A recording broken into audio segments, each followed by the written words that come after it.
aqui mais uma vez reunidos, com a intenção de aprendermos e de levar todo esse aprendizado para o nosso dia a dia, para que dessa maneira possamos te servir melhor. Nos colocamos, Senhor, neste momento, à disposição, para sermos sempre instrumentos de paz, instrumentos de luz, instrumentos para auxiliar o seu trabalho, o trabalho da espiritualidade de luz. Que os espíritos de luz estejam nos acompanhando neste estudo de hoje, para que possamos compreender o que precisamos e que estejamos sempre unidos, nos fortalecendo, nos auxiliando, ajudando uns aos outros, para que possamos crescer juntos. Sê conosco, Senhor, hoje, agora e sempre, que assim seja. Que assim seja. Então, vamos lá continuar o capítulo, né? Fogo purificador. Vamos continuar o capítulo Fogo Purificador. Então, vai lá. Eu vou dar uma repetida, tá? Vou dar uma repetida da semana passada, assim, porque foi muito rápido.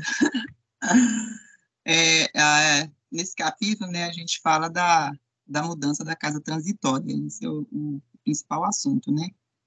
Aí fala que o serviço, ele exige muita atenção e esforço, né, dos colaboradores. E a Zenobia, ela fala que não pode ocorrer grandes mudanças, né? Grandes surpresas, na verdade. Aí fala sobre as leis da matéria, né, que são densas, que o homem encarnado só conhece um oitavo das leis. A vidência e a audição são limitadas, apesar da leveza das substâncias etéricas, comparada aos fluidos grosseiros dos corpos terrenos. Exigia muito esforço, exige decisão e boa vontade. A densidade da região influi nos serviços a serem realizados. A Zenobia, ela solicita ao André Luiz, tem uma frase aqui do Leon Denis que eu queria colocar ela, mas não sei a hora que eu vou colocar ela, não. Deixa eu ver. A Zenobia, em qual trecho do livro? Só para eu... Você está voltando, né, um pouquinho. Só estou falando... Você está mais ou menos na página? Não, só para você acompanhar. Não? Não sabe acompanhar nada, não. Você vai saber onde que está, pelo que eu estou lendo. Ô, menina. Aqui, ó. A densidade da região influencia nos serviços a serem realizados. A Zenobia, ela solicita a colaboração de todos, né, de André Luiz, nas defesas magnéticas. A muralha, mas ela não é uma muralha, não sei se você... Como ela fala que é horizontal, então ela é só em volta, né, da casa. É formada de substância escura e emite forças elétricas de expulsão, uma distância que equivale a 5 metros. André ajudaria a cuidar de certo aparelho gerador de energia eletromagnética responsável pela defesa da casa. Que eles deveriam receber todos os sofredores que se apresentarem renováveis. Aí André quer saber como, né? Aí Jerônimo esclarece que, para reconhecê-lo, bastaria ver o círculo luminoso em torno da pessoa. Esse halo era devido às forças mentais no esforço pela própria retificação.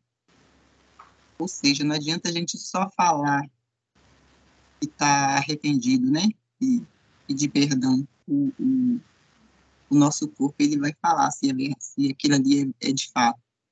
Ocorria o choque atmosférico, clarões se aproximavam, descargas elétricas penetravam o chão. A tormenta do fogo ia começar, metódica e mecanicamente. André Luiz fica apavorado, né? Apavorado, quando nunca tinha presenciado, né? Porém, agora Jerônimo e Zenóbia permanecem tranquilos, e esse era o primeiro aviso da passagem dos desintegradores. E o trabalho dos desintegradores elétricos evita o aparecimento das tempestades magnéticas que surgem quando os resíduos inferiores da matéria mental se amontoam excessivamente no plano. Ondas maciças de sofredores aterrados começaram a alcançar as defesas e forçar a entrada. Um aproximou-se da defesa e solicitou ajuda, prostrando-se de joelhos e implorando. As rogativas sensibilizariam qualquer cooperador menos avisado. Mas, prevenidos quanto à senha luminosa, notávamos que ele não a possuía. Luciana se aproxima, como é horrível as rogativas. Não, peraí. Luciana se aproxima, cadê a Luciana? Como é horrível a atividade mental desse pobre irmão. Porém, o assistente pediu que calasse. Havia uma multidão furiosa que requeria dos trabalhadores muita paciência. André descreve que os entes que se aproximavam cantavam hinos, estavam de mãos dadas, e tudo isso para isolar a mente. Isolar a mente por quê? Porque eles estavam já com essa vontade, já tinha esse desejo dentro deles de mudança, e os outros, provavelmente, isso aqui me lembra também uma parte do André Luiz, quando não que fosse salvar eles, mas quando aparecia aqueles espíritos que ia tirar umas pessoas do lugar que eles se encontravam, outras pessoas ficavam gritando, né, tipo, não querendo que aqueles que estavam sendo atendidos fossem atendidos, né, então eu imagino que acontecia a mesma coisa. Então, eles para isolar a mente, eles se juntaram, né, se uniam com mãos e os hinos para poder não dar atenção mesmo para o que estava acontecendo em volta. Percebemos que estavam iluminados e se esforçavam para manter o pensamento elevado. Este processo de troca instintiva dos valores magnéticos infundia-lhes prodigiosa renovação de poder, levitavam. Quando alcançaram o átrio da casa, as suas mãos se soltaram e eles se mostraram exaustos. Enfermeiros iniciaram o socorro. Algumas criaturas se mostravam aflitas e genuflexas. Colocaram nos corações fraternos com seus brandos de socorro e amargurosas queixas, as quais, porém, não podíamos aliviar em virtude de perigosa condição mental em que se mantinham, condições que lhes incluem sofrimentos reparadores.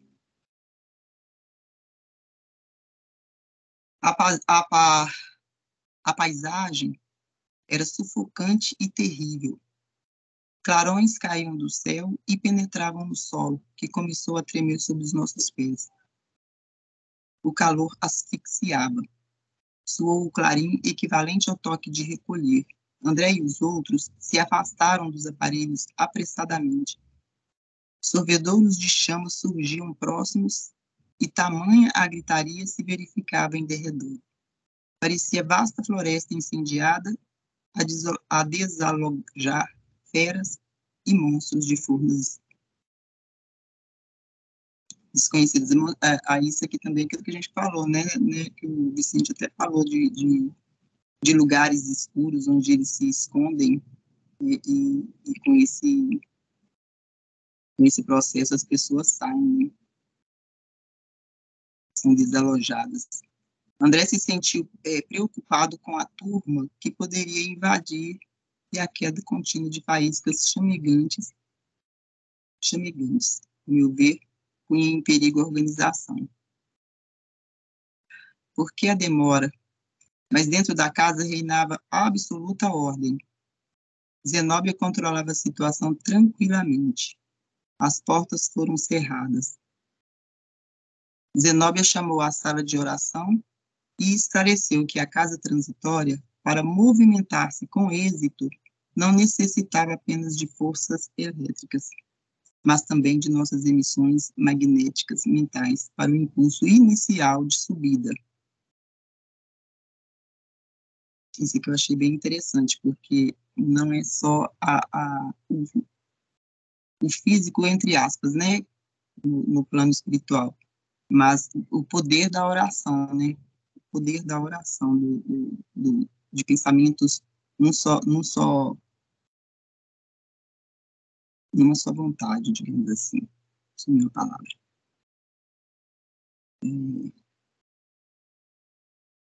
Neste momento, a casa principiou a elevar-se. Aí ela chama, né, para ler, e ela vai ler o Salmo 104. E, neste momento, a casa principiou a elevar-se. Zenobia lia com tamanha comoção que seu tórax se iluminou.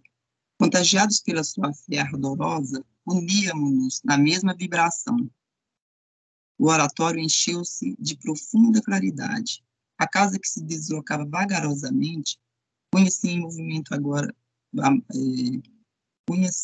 agora a movimentar-se mais rápido. Após 1 hora de voo vertical, alcançamos uma região clara e brilhante. A partir daí, a casa movimenta-se em sentido horizontal. André, Jerônimo e Hipólito comentaram o ocorrido, e André diz: se os homens encarnados entendessem a beleza suprema da vida, ele exclama, né? Comentários? Jerônimo completa: para os que amam a glória de Deus, a crosta planetária oferece sublime revelações. Neste momento, a casa descia suavemente. Extensa legião de servidores aguardava a chegada da casa em nova região. Passou-se 3 horas e 30 minutos. Zenobia fez uma prece de agradecimento e partimos. E aí, o adentro que eu queria colocar uma frase do Leon Denis, que a gente vê esse fogo, né? Ele traz as pessoas pela dor. Aí o Leon Denis, ele fala que a dor é a purificação suprema, é a escola onde se aprende a paciência, a resignação, todos os deveres austeros, é a fornalha onde se funde o egoísmo e onde se dissolve o orgulho. Comentários?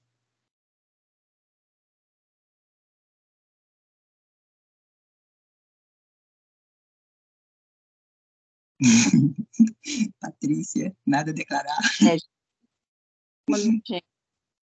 Eu acho que interesse. Vocês estão me ouvindo? Tá, eu acho que a Kenny colocou, né?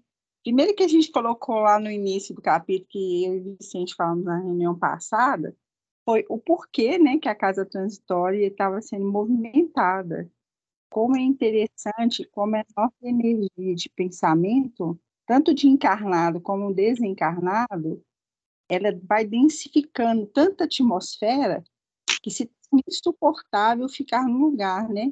E a rebelião dos entes que estavam em volta, que estavam desequilibrados, estava comprometendo a segurança da casa, né?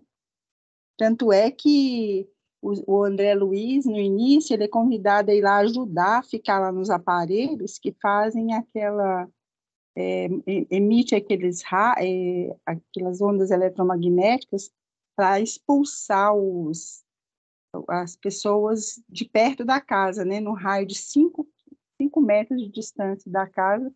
Eu fiquei imaginando esses filmes de ficção científica, né, que sai aquela onda, tipo, até quando a gente joga uma bolinha na água e vai fazendo aquelas ondas.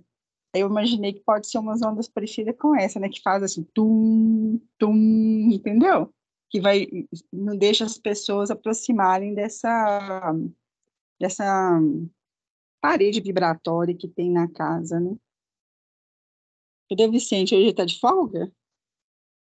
Está de folga. Sabe outra coisa? Que quando ele fala do Salmo 104, esse salmo, ele parece que foi feito para essa casa, né?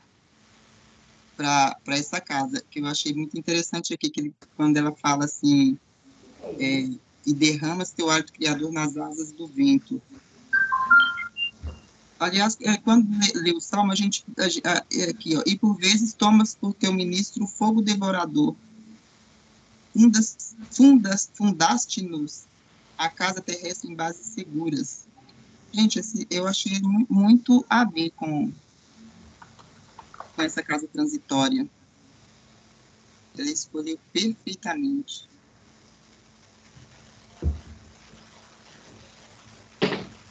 Base das falar? Verdade, para falar.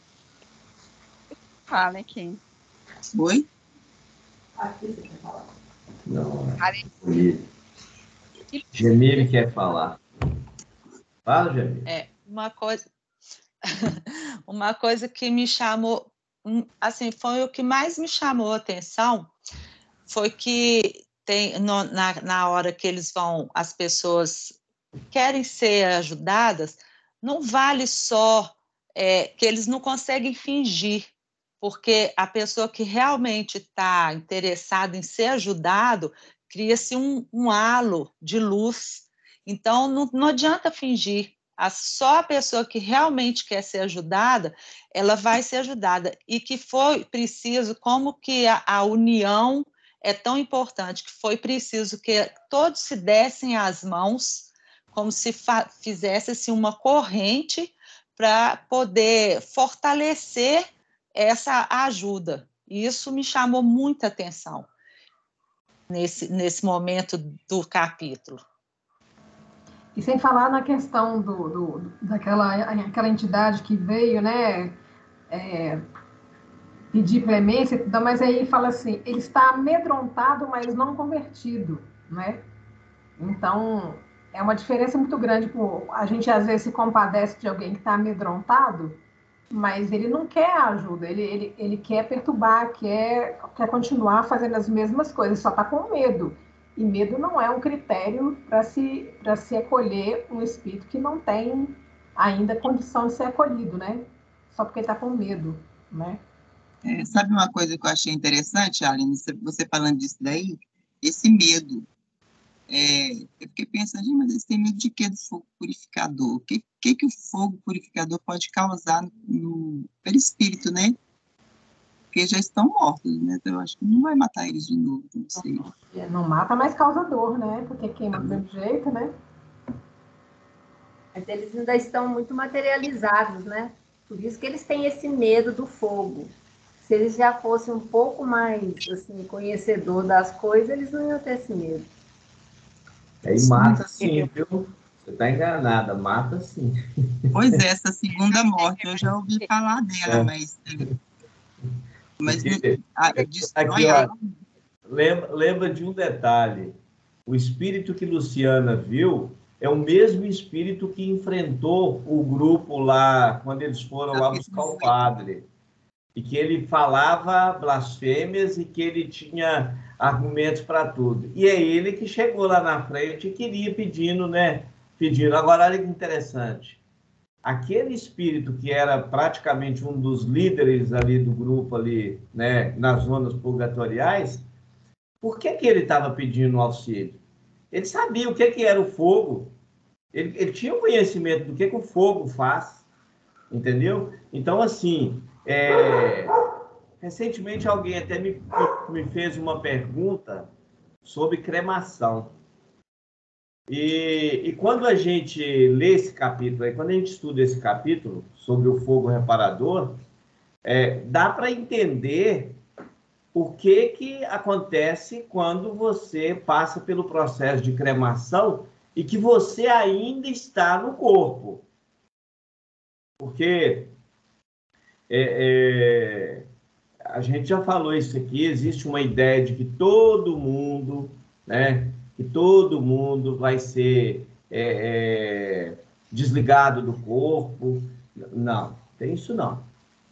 A gente já comentou isso aqui e tal. Agora, uma pessoa que desencarna e que fica preso ao corpo, pode ficar preso uma semana, um mês, um ano, 10 anos, mas ele pode ficar preso, né? Por diversas razões. Ou por excesso de materialismo, por apego ao corpo. Por exemplo, uma pessoa que idolatrou excessivamente o corpo físico, Em vida, ele só teve preocupação em cuidar do corpo físico, né? Só. A questão dele era só manter aquele protótipo. Ele poderá ter alguns problemas futuros. Estou falando poderá, tá certo? Por quê? Porque o tesouro dele é o corpo. Então, ao desencarnar, ele pode não querer deixar esse corpo. Então, assim, isso realmente é bem complexo. E o fogo reparador, ele queima mesmo. Porque, olha bem, se ele queima, se ele está queimando as formas, pensamentos, e por onde ele passa, eu não sei se vocês viram aqui, quando eles transferem a casa transitória para um outro ponto do umbral, vamos lembrar que a casa transitória fica na região do umbral, é a região purgatorial. Quando ela é transferida para lá, eles veem o sol novamente brilhando, tudo limpo, céu azul. Por quê? Porque queimou as formas, pensamentos que estavam deixando escuro o ambiente. E esse lance de morrer também, pelo espírito, eu sei que pode machucar também, porque tem espíritos que morreram com a cabeça decepada, eles acreditam que eles estão lá sem a cabeça, ainda fica segurando a cabeça nos braços, né? E fala que não tem, aí fica sem cabeça. Na verdade, não é, só que ele acredita que é assim. Os espíritos que suicidaram, né? Porque a questão do desencarne é o seguinte: não tem como a gente falar que todos os casos são idênticos. Não tem como fazer isso, né? Generalizar. Porque igual a espiritualidade fala, nós não podemos generalizar o suicídio. O suicídio é um crime contra a vida? É. Mas o que levou ao suicídio? Esse é o detalhe. Esse suicídio aconteceu por questão de influências externas? Porque existe o suicídio que ele é 100% premeditado, a pessoa quis morrer, é ele mesmo que quer, ele quer fugir da realidade, é outro setor, é outra coisa. Então, nós não temos capacidade de analisar, a não ser que você conheça a intimidade da pessoa, né, e as razões pela qual ela cometeu aquele crime. Mas, no mais, não tem como a gente julgar. É muito complexo isso. Agora, o fogo, ele queima. Porque, na realidade, ali são descargas elétricas. Que ele, inclusive, esse fogo que nós conhecemos, no nosso fogão, fogo a lenha, ele nem se compara ao fogo que é emitido por esses aparelhos para queimar as formas pensamento. Mas, gente, forma pensamento é energia. É energia que tem vida, que nós criamos no dia a dia e lançamos no espaço. E elas estão aí. A gente acha que tem segredo, não existe segredo, não. Tudo que você está pensando, tudo que você está maquinando, alguém está escutando, alguém está ouvindo, alguém está vendo. Essa ideia do segredo é uma ideia que nós criamos, nós humanos. Porque a privacidade é uma ilusão, né, Vicente? Esse conceito de privacidade é uma coisa que a gente...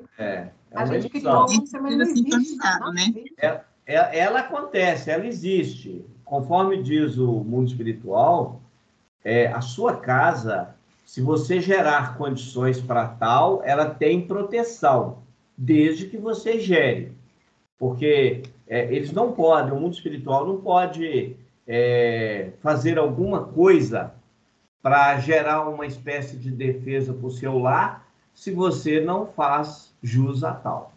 Eu estou falando isso, Vicente, porque na quinta-feira, na reunião mediúnica de quinta-feira, manifestou um espírito, uma moça, que, através da Marília, e ela falou assim: eu queria ser você, eu te vi na rua e fui acompanhando você até na sua casa. Aí eu olhei assim, né? Tipo, como assim, né? Aí ela falou assim: eu te acho muito bonita, você mexe com o computador, eu mexi no seu guarda-roupa. Eu falei: oi? Tipo assim, né? E ela entrou porque ela estava fascinada porque ela não tinha, ela morava na rua, né? Supostamente morava na rua e tinha uma história de vida muito triste. E ela ficou encantada com o tipo de vida que eu levava aqui, mas olha só, é famoso, para quem não tem nada, metade é o dobro mesmo, né? Mas eu pensei assim, ela falou assim, eu vi suas roupas, eu vi seus anéis, seus brincos, as suas roupas são muito bonitas, e você mexe lá no computador, né? Ela não falou computador, né? Ela falou que negócio que faz assim, e você mexe nos botãozinhos, e eu achei muito bonita as coisas que você faz. Aí eu falei, meu Deus do céu, entrou assim, né? Aí eu fiquei pensando, qual que é a abertura que eu dei, em que momento meu pensamento atraiu dela, para elas, ou se foi um trabalho da espiritualidade, eu estou na dúvida até agora. Mas, porque eu faço culto no lar, aqui em casa é um ambiente de muita tranquilidade, muita paz, e minha mãe, a gente se dá super bem, a gente está de boa demais, assim, não tem briga, não tem discussão, nem nada. E eu fiquei pensando, então, o que atraiu, né, o espírito? Ou era pelo trabalho, né, ou alguma energia minha que atraiu ela no sentido dela conectar comigo.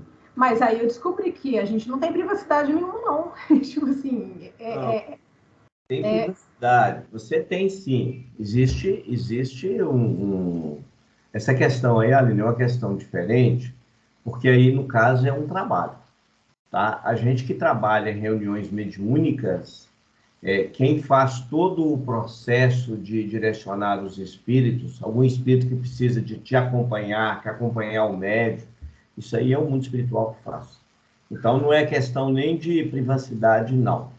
Quando a gente fala da privacidade aqui, a gente está falando da defesa mesmo do dia a dia dos nossos lares.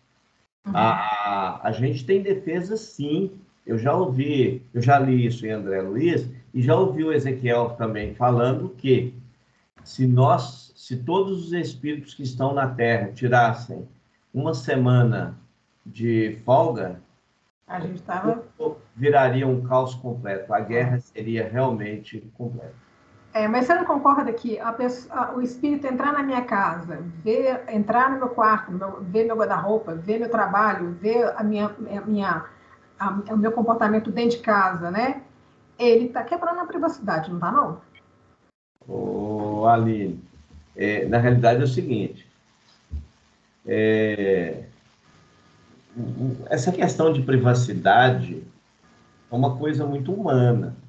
É isso que eu falei, privacidade é uma ilusão que a gente criou, que não existe privacidade nenhuma. Porque na realidade é o seguinte, nós é que criamos casa, nós é que criamos quarto, nós é que criamos ambientes fechados, nós é que temos, né, essas ideias. Por exemplo, a gente não tem a ideia, a própria religião não vem falando que o sexo é pecado. Então, olha para você ver, quantos relacionamentos são feitos em 4 paredes em que a pessoa, ao término, ele vira e fala assim, acabei de cometer um pecado. Então, essa questão de privacidade é uma questão que precisa de ser... Isso me deu um choque de realidade, para falar a verdade. Então, hoje eu fico pensando que privacidade é um conceito humano mesmo que eu estou falando. E ele é uma ilusão, porque não tem como não. Sim. Porque se até por uma questão, igual você falou, porque está direcionando para um trabalho. Igual a menina chegou falando assim, eles não deixaram ficar na sua casa mais não, eles me trouxeram para cá. Quer dizer, eles permitiram que ela viesse e eles tiraram na hora que era necessário. Eu entendi essa parte. Mas eu entendi também que, tipo, ela entrou na minha casa, ela viu minha dinâmica dentro de casa, então, assim, e aquilo foi permitido, né? Então, nem que você convidasse, né, Aline? Um espírito na condição daqueles que são levados. Aliás, respondendo o que Isabel falou, quando você participa de um trabalho, não existe convite, não. Quando você é um trabalhador do Cristo, ao mundo espiritual, eles têm a liberdade de entrar e de sair dentro de sua casa e levar quem precisar para o tratamento. E de mais a mais... E a gente está à disposição para isso, né? Tem que estar. Aliás, nós nos oferecemos para isso. A partir do momento em que nós nos integramos a um trabalho, nós estamos disponíveis. E isso é a qualquer hora. A gente tem que aí, de duas coisas que eu tirei disso. Que a privacidade é uma ilusão, que realmente não existe. Então, são 3. A espiritualidade, ela utiliza a gente da maneira que a gente se coloca disponível. E aquela terceira olha o exemplo que a gente tem que dar dentro de nossas casas, em 4 paredes, mesmo sozinho. A gente não pode abaixar a guarda 1 minuto. A gente tem que se educar E é 24 horas por dia, porque tem espíritos ali que a espiritualidade trouxe para dentro da sua casa para fazer um trabalho, e você está servindo de exemplo ali do que, né? A gente vai ser exemplo do bem ou do mal, dependendo do nosso comportamento, da nossa conduta. E os espíritos já vivem com a gente. Sim, então, mas no caso, assim, o tempo todo, a gente, como eu te falei, como não existe privacidade, nós estamos num Big Brother 24 horas por dia. E a gente, mesmo que a gente ache que a gente tem privacidade, que a gente está num quarto, entre 4 paredes, sozinho, que a gente está, como diz, a gente, né? Eu não vou relaxar mais, não, gente, sinceramente. A gente não pode generalizar, senão. Eu acho que nesse caso seu aí que aconteceu, toda vez que a gente tem o trabalho mediúnico, a espiritualidade já falou isso já apareceu em estudos feitos lá na casa, que os espíritos que vão ali na reunião são ligados a nós durante a semana e às vezes ficam conosco ali. É tanto que você pode notar que na semana da reunião mediúnica a gente fica mais cansado às vezes. Tem uma hora que você tem que deitar um pouquinho, você tem essa necessidade de deitar por causa disso, porque eles estão ligados na gente, já ligando as energias, para na hora do trabalho a coisa acontecer mais dinâmica, Sim, né? Aí você imagina que se sua conduta durante essa semana, que você está simplesmente ligado, você comete algumas coisas, algumas falhas muito crassas. Aí você fica pensando assim, nossa, olha o mau exemplo que eu estou dando. A gente não pode ficar neurado com isso, não, porque eu acredito Agora que tem um pouco de privacidade, sim. Chega um momento que a gente está sozinho na casa da gente. Eu já não acredito mais nisso, não, Estela. Porque senão, como é que vai ser? Senão nós estamos perdidos. Escuta só. Na realidade, diz os espíritos que nós nunca estamos sós. Agora eu acredito. Isso que André Luiz fala. Nós nunca estamos sós. Aliás, isso que os mentores falam para André Luiz, que André Luiz questiona isso, né?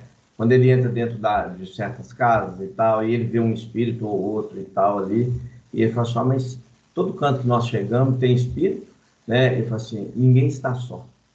Ou pode, porque a gente convida, eu não sei se vocês estão lembrados, no livro anterior, em que ele tem aquele enfermeiro, e que o enfermeiro começa a fazer uma bagunça danada lá e tal, e ele acaba indo na casa, né? Ele era um dos que era inimigo do Júlio, e ele acaba tendo um contato com a enfermeira, porque o menino dela, a menina passa mal, que negócio todo e tal, e ele passa a frequentar a casa da enfermeira, da dona lá, da mulher lá. E de repente, o que acontece? Ele começa a ter algumas modificações. Não é a Zulmira, não. Foi uma outra. Vira o enfermeiro também, vai lá na casa dela. Mas olha que interessante. Quando chega lá, o avô dela estava lá, de copas, no cantinho lá. Sim. E aí o André Luiz questiona, fala, quem que é esse aí? Esse é o avô dela, ele gosta muito dela e tal. E ele, inclusive, ainda fala, essa é uma casa bem protegida, porque a mãe está sempre reunindo com os filhos em oração. O que acontece? Olha que interessante. Quase que grande parte dos tratamentos que o mundo espiritual faz hoje, sabe o que eles pedem? Culto do evangelho no lar. É verdade. Porque o que mais a gente vê nas orientações lá na quarta-feira. Sim, quase que todas elas têm pedido de culto do evangelho lá para tratar de cachorro, para tratar de gato, para tratar de gente. Olha que interessante. Mas por quê? Aquele costume que as famílias tinham de pelo menos uma vez na semana, de reunir, aquilo acabou, aquilo não existe mais, entendeu? Todo mundo quer ser feliz, todo mundo quer viver essa felicidade, então o tempo não dá para isso. Então, o que eu fico imaginando é que é o seguinte, o culto no lar é o setor de triagem do hospital, como diz. Começa a fazer as primeiras ligações ali, se o culto é sério, se é frequente, se é consistente, ali vira como se fosse um postinho de saúde inicial de triagem para encaminhar para os trabalhos em casas espíritas ou em casas religiosas de todo tipo de tratamento, né? Então, se a gente se coloca como trabalhador, médium trabalhador, e a gente tem essa noção, A nossa responsabilidade, então, é absurdamente grande dentro de casa, fora dela, em qualquer lugar. É 24 horas mesmo. Então, a gente se colocou à disposição. Então, não podemos nem reclamar, vamos dizer assim, né? Achar ruim de que estão sendo trazidos espíritos para fazer essa ligação, igual a Isabel falou, tá trazendo para fazer a ligação, fica lá, Stella falou, né? Fica uma semana aí com a gente e tal. Então, é entender que isso vai ser frequente, isso aí vai ser regra. E a partir disso a gente toma postura de acordo.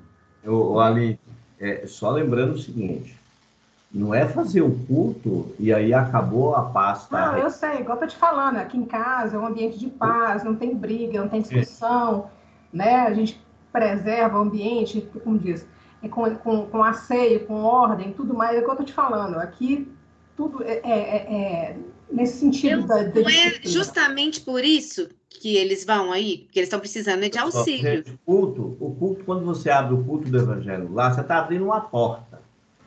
Uma porta. É um momento. Você faz em 15 minutos, o dia tem 24 horas. É muito pouco, 15, 30 minutos no dia. O meu culto não é curto, não. Meu culto dura quase 2 horas. Não importa, mas é curto, não é? Em relação a 24 horas do dia, o tempo é pequeno. Mas o que a gente está falando é o seguinte: quando se fala de culto, está falando de reforma íntima, de mudanças do dia a dia. Porque não basta só, porque senão nós vamos cair naquela questão das pessoas que chegam dentro da igreja, né? Meu Deus, eu fiz isso, eu fiz aquilo, eu doei isso, eu doei aquilo e tal. Ele já estava cobrando. Ele deu 10, mas ele já está ali recebendo, querendo receber 100. É mais ou menos assim. E o que a gente vê ainda na atualidade é isso. Eu dou 10 para receber 100. Então, é um negócio. Só que Deus conhece a nossa intimidade. Agora, o que acontece? O culto, no momento em que nós abrimos o culto, a ideia é abrir uma porta para que a espiritualidade adentre o seu lar. Mas a manutenção, o equilíbrio desse lar são os nossos pensamentos, a nossa forma de viver do dia a dia. É isso que é a manutenção, né? Inclusive, não é só para nós, porque, conforme a gente falou anteriormente, nós nunca estamos sós. Agora, olha que interessante. Diz o André Luiz que os casais, na sua liberdade, né, na sua intimidade, eles têm proteção, sim, desde que eles quebrem essa proteção. A partir do momento em que ele quebra a proteção, eles estão, né, abrindo brechas. Abrindo brechas. Então, não tem mais. Eu não sei se vocês estão lembrados também, num dos livros de André Luiz, a companheira, se não me engano, chamava não era Efigênia, não. Era uma outra lá. E o marido dela tomava um cachação danado. E gostava de uma cachaça e ele chegava bêbado todos os dias em casa. Era Eugênia, né, não? Eugênia. E aí, o que acontecia? A proteção para ela acontecia. Porque os espíritos que bebiam junto com ele acompanhavam ele e iam até na casa. Mas a intimidade dela estava preservada. Isso está escrito no livro. Né? Por quê? Porque ela fazia jus a tal. Ele não, mas ela fazia. Então, aquilo que a gente falou na semana passada de intercessão. Isso é uma palavra que a gente precisa de entender muito bem o peso dessa palavra. Vicente, eu tenho uma dúvida em relação a isso. Então, vamos pensar no seguinte. Aí a esposa tem proteção, mas o marido não tem. Ela tem crédito. Mas ela quer usar o crédito para ele. Ela não pode? Mas não, mas não funciona assim, não é? Não, ela não vai fazer por ele. Eu sei que tem a parte dele. Quem está cometendo crime, está cometendo crime. Ou a intercessão, deixa eu te falar, gente. A intercessão é para casos extremos. Por exemplo, uma pessoa que está aí bebendo todos os dias, usando droga todos os dias, cometendo uma série de crimes todos os dias, eu não vou poder usar meus créditos para dar a ele sustentação para ele continuar fazendo mais coisa errada. Não tem como fazer isso. os créditos, eles vão funcionar. Não é só eu querer usar os meus créditos para o outro, não. Porque o mundo espiritual, eles têm que permitir isso também. E o outro tem que merecer alguma coisa. A ação é deles. Então, às vezes eu uso um crédito para um filho meu que vai passar por uma determinada situação e que às vezes não estava nem no projeto dele de passar por aquilo. Mas como aquilo vai gerar um problema muito grande para mim lá na frente em relação a um trabalho, por exemplo, que eu participo, eu vou ter que ser excluído desse trabalho por um período, porque eu vou direcionar as minhas forças para outras questões. Então, o mundo espiritual, eles analisam também. Então, não é feito de qualquer jeito, não. Essa interseção do plano espiritual, é por isso que eu falo, a gente tem que ter muito cuidado com a palavra misericórdia divina, porque senão a gente cai naquele erro da Igreja Católica, dos protestantes, dos ditos cristãos, que acham que a misericórdia é para mim, mas não é para os meus vizinhos do lado. Ou é uma permissividade também, né? Porque aí tudo pode, né? Aí não tem nada a ver com misericórdia. Aí é um paternalismo diferenciado e não funciona desse jeito, não. Até porque, olha para você ver, será que Deus não sabe que uma criança com 1 ano está internada lá na baleia com câncer? Um menino de 5 anos que não fez mal para ninguém nessa vida, que está lá com câncer, Deus não sabe disso? É claro que sabe. Por que ele está lá?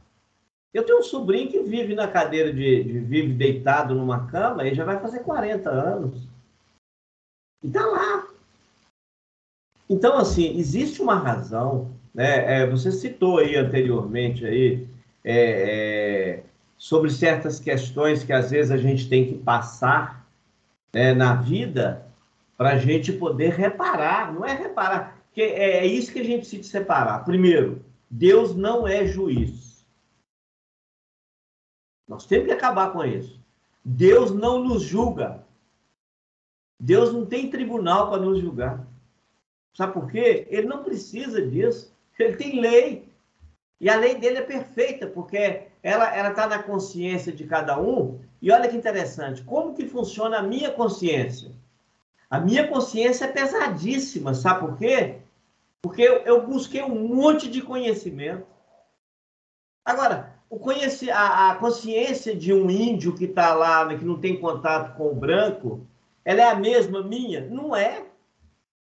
Não é. É diferente. Mas como que a gente sabe, por exemplo, olha só, eu cheguei aqui, eu reencarnei numa família católica, eu não tinha conhecimentos espíritas, mas na verdade eu acredito que eu já vinha com um certo conhecimento, não é? E que ou eu aprendi tudo aqui nessa encarnação? Não, eu acho que eu já tenho um conhecimento. Como é que eu sei se os meus erros foram realmente por desconhecimento ou se foram escolhas erradas que eu já conhecia e ainda assim bati com a cabeça e lasquei o pé na jaca? O que você precisa fazer para você fazer uma viagem? O que você precisa fazer para fazer? Bagagem. Hein? Bagagem. Só bagagem? Mochila, né? Tô lá com a mochila nas costas, preciso de uma bagagem. O que mais? Só bagagem? O transporte. Transporte, O que mais? Conhecer para onde você está indo, onde você vai ficar. Destino. Destino. O que mais? Precisa de mais coisa. Percurso, a rota, um meio de transporte. Tá certo? Você precisa de dinheiro. O que é dinheiro? É crédito. Olha para você ver, uma viagem, ela exige de você uma série de coisas. É esse que é o detalhe. Quando nós saímos do plano espiritual para a Terra, nós estamos vindo aqui em uma viagem e em uma missão. O que é feito uma projeção encarnatória? Eu falei aqui semana passada sobre que nós estamos todos sujeitos sobre lei, não é isso? Então, é feita uma projeção para nós, para uma experiência. Mas dentro da lei, o que vai acontecer? Existe a possibilidade de você não cumprir praticamente nada do que você se comprometeu. Mas e se, por exemplo, eu acordei, mas já passou um tanto, anos e anos e anos, eu lá dormindo, né? E eu já perdi a oportunidade, eu vim com uma missão, não cumpri isso até determinado ponto. Aí, de repente, eu, acordei. Entendeu? Está lá no livro, Nos Domínios da Mediunidade, que nós estudamos na sexta-feira e que você não estava lá. Ele vira e fala que quando você comete uma série de erros numa encarnação, que você se vicia, que você comete um monte de crimes, o que acontece? Se você se esforçar para mudar, você consegue. Olha que interessante. Porque existe uma ideia, inclusive espírita, que nós cometemos o erro, que nós temos que desencarnar para pagar, para depois voltar. Gente, não tem isso não. A vida é uma continuação. Agora, tudo para Deus o que interessa é o esforço que nós estamos fazendo. A gente já ouviu isso da espiritualidade. Para Deus não importa o crime que você cometeu. Para Deus importa o bem que você faz. E o bem é um processo geral, né? Às vezes, por que existe a diversidade de profissões, né? De religiões? Por que tem essa diversidade? Porque cada um está num grau. Se eu entrar numa igreja evangélica e for falar para eles do que eu falo aqui, eles vão me atirar pedras, vão ver, esse cara é louco. Por quê? Porque eles estão num patamar de visão completamente diferente. Mas olha que interessante. Mas o roteiro para todo mundo é o mesmo. O roteiro é qual? O roteiro é o evangelho. Ele é roteiro para a nossa viagem. Então, eu não preciso de ser espírita, eu não preciso de ser católico, eu não preciso de ser nada de religião, até porque, gente, vamos e venhamos. Eu tenho, hoje, depois de muito ler e tal, eu tenho minha visão sobre as questões religiosas, sobre as questões das religiões, né? O fundamento de suas criações foram todas positivas, mas a execução foram quase todas negativas, porque o que a gente vê são crimes violentos, né? E de mais a mais é o seguinte, se você parar para pensar, lá atrás, no passado, não existia política, não. Existia religião. E a religião, ela tinha força... Ela tinha... Cai da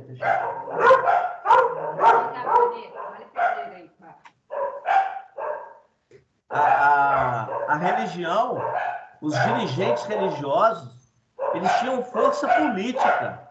É como se eles fossem governadores. O que eu quis dizer foi o seguinte, por exemplo, quando eu falo que eu era de outra crença, de pensar que agora, eu acredito que na caminhada que a gente tem que fazer, que a gente está aqui para crescer, que nossa vida não acaba, que a nossa vida continua, que aqui, na verdade, a morte é uma continuidade da vida. Eu acredito nisso hoje. A minha pergunta é, essa crença minha, hoje eu já entendi isso, ela veio comigo já, é uma bagagem que eu já cheguei aqui nessa encarnação com ela, ou é uma construção dessa encarnação, entendeu? Ou seja, eu já tinha conhecimentos antes, ou eu adquiri conhecimentos e hoje eu sei que eu não repetiria os erros que eu já fiz no passado. Ou eu já vinha com esses conhecimentos e mesmo assim eu cometi os erros. Essa que é a minha uma coisa. Olha bem, nós escutamos isso do Ezequiel recentemente. Ele falando o seguinte, Deus, por misericórdia, faz com que nós reencarnamos e esquecemos o passado. Olha que interessante. Esquecer não é apagar. Você está vivendo a sua atualidade como reflexo de suas vidas passadas. São reflexos. Esse reflexo ele não tem como apagar. Nem Deus não faz isso. Então, nós somos hoje o reflexo do ontem e seremos amanhã o reflexo do hoje. Agora, o que acontece? Como nós já passamos por diversas experiências na vida religiosa e tudo mais, nós não podemos alegar que não temos informação. Informação nós temos. Eu, para caminhar olha para você ver, Jesus fala assim, muitas são as moradas na casa do meu Pai. Escuta só. Vai conversar com um crente ou com um católico sobre as moradas na casa do Pai, que você vai ver o que ele vai responder para você. Ele vai enrolar, ele não vai conseguir interpretar isso da forma que nós espíritas interpretamos. Por quê? Porque para nós foi esmiuçado. O véu foi rasgado. Então, nós temos muito mais facilidade para entender o mundo espiritual do que o católico e o protestante. Então, nós temos muito mais informações para poder conscientizarmos da realidade do mundo espiritual do que os outros religiosos. Agora, olha que interessante, Isabel. A Terra não é nossa morada. Nós somos espíritos. Se você parar para pensar e falar assim, peraí, eu morri, e se Jesus fala que são muitas as moradas na casa do meu Pai, e ninguém vai me ver aqui mais, então eu saí daqui e fui para outro lugar. Ou seja, e para mim vir para a Terra, eu tive que vir de algum lugar. Não tem muitas moradas? Então eu vim de uma outra morada. Então eu não sou daqui, eu passei por aqui. Eu estou na Terra de passagem. Eu estou na Terra como escola, só de aprendizado. Agora, as informações que eu absorvi, os conhecimentos que eu adquiri, eu vou usar todos eles. Porque se eu esquecesse plenamente o passado, se eu esquecesse tudo da minha vida, eu não ia saber falar, conversar, eu não ia entender outras línguas, eu nem ia andar. Então, eu estaria sendo o quê? Um robô? Porque eu esqueci tudo. Então, não é assim, né? Nós trazemos conosco tudo de que nós precisamos para essa vida. E de mais a mais é o seguinte, é aí que entra, né? Você se comprometeu no mundo espiritual, por exemplo, de vir aqui, assumir uma responsabilidade com alguém e tal, mas olha que interessante, quando você reencontra essa pessoa, você morre de amores por ela, até o dia que você abre a intimidade para ela. Aí acabou. Abriu a intimidade, perdeu o respeito. Não é assim? Então, é por isso que nós precisamos de entender o seguinte, gente, aquele que muito recebe, mais vai ser cobrado. Então, vai ser cobrado muito de nós, por quê? Porque nós temos informações. Nós não vamos poder amanhã, por exemplo, no mundo espiritual, se nós passarmos por determinadas experiências desagradáveis, nós não vamos poder alegar ignorância. Nós não vamos poder nem entrar com recurso no tribunal. Por quê? Ele vai ser julgado improcedente, porque nós não fazemos jus.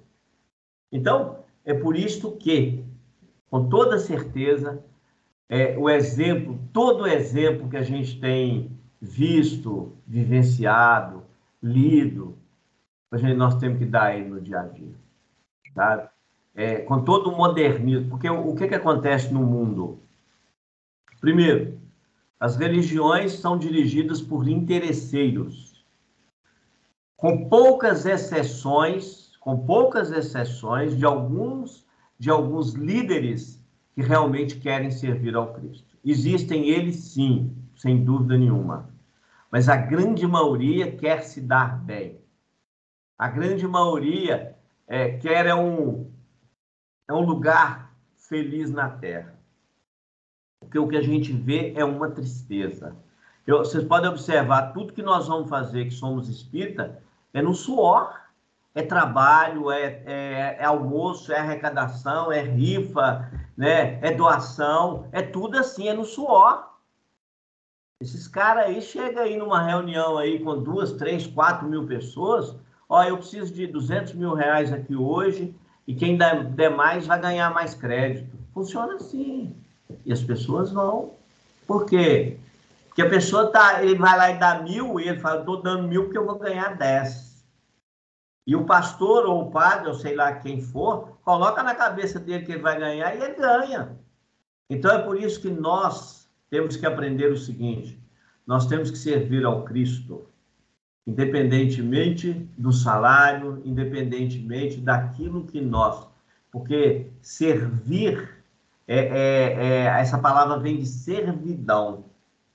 E é uma palavra que vem lá de trás, né? O povo da servidão. Então, quando a gente está disposto a servir, realmente, nós não precisamos de preocupar com o crédito, nós não precisamos de preocupar com o salário, não precisamos de preocupar com nada disso. A nossa meta é essa. Olha, outro dia eu falei isso com a Isabel. A gente aqui na Terra, por exemplo, nós temos nossa família. Então, primeiro, minha família. Segundo, meus amigos. Terceiro, e nós vamos criando os critérios. Então, na realidade, nós não estamos no critério de igualdade. E Jesus, é claro, ele fala assim, amar aqueles que nos amam é fácil. Mas amar aqueles que apontam os nossos defeitos, esse é complicado. Né? Então, realmente, o roteiro está pronto. Viu, Isabel? O roteiro está pronto. Agora, a gente tem que usar ele. Do mesmo jeito que nós viemos, só que o detalhe é o seguinte. Quando nós viemos, alguém nos acompanhou até aqui. Ou que seja compulsório, ou que seja por uma reencarnação programada, mas alguém nos acompanhou até aqui. Agora, para voltar... É isso que é a tristeza. Para voltar, aí nós dependemos de... Vamos falar da viagem aí? Você está lembrando o que eu te falei? O que você precisa para uma viagem? Você precisa de roteiro, você precisa de saber para onde vai, você precisa de crédito, dinheiro, você precisa do veículo para te transportar. Olha, é um monte de coisa. E como que você faz isso depois, quando o seu desencarne chegar? Você tem que fazer antes. A programação é feita antes. Você não compra a passagem na hora, não. Você tem que programar ela. Gente, então já deu nosso horário aqui. Queria saber se a gente deu esse capítulo por encerrado ou você acha que tem mais para comentar, Vicente? Eu acho não, que tá certinho, é isso mesmo. Está encerrado? E agora é o capítulo 11, né? Quem que vai fazer o capítulo 11 agora, então? Aproveitar que a madame está voltando agora, né? Que está com a perna nova, está com um eixo novo aí no quadril, né? Aproveitar que ela está de licença, está com a vida mansa. Então, é você mesmo, usuário convidado. Muito tempo para estudar, né, Vicente? O que mais tem agora é tempo. Então, né? Quem que é? Manifesta aí, madame. É Gemílio?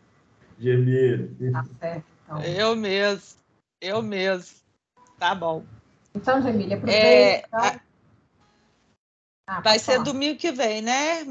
A gente vai na toca, mas vai ter reunião domingo agora. É domingo agora que é a toca, né? Sim. Então, vai ter a reunião, sim, mesmo com... Tá. Então, Gemília, aproveita e faz a prece final para a gente, por favor. Tá bom.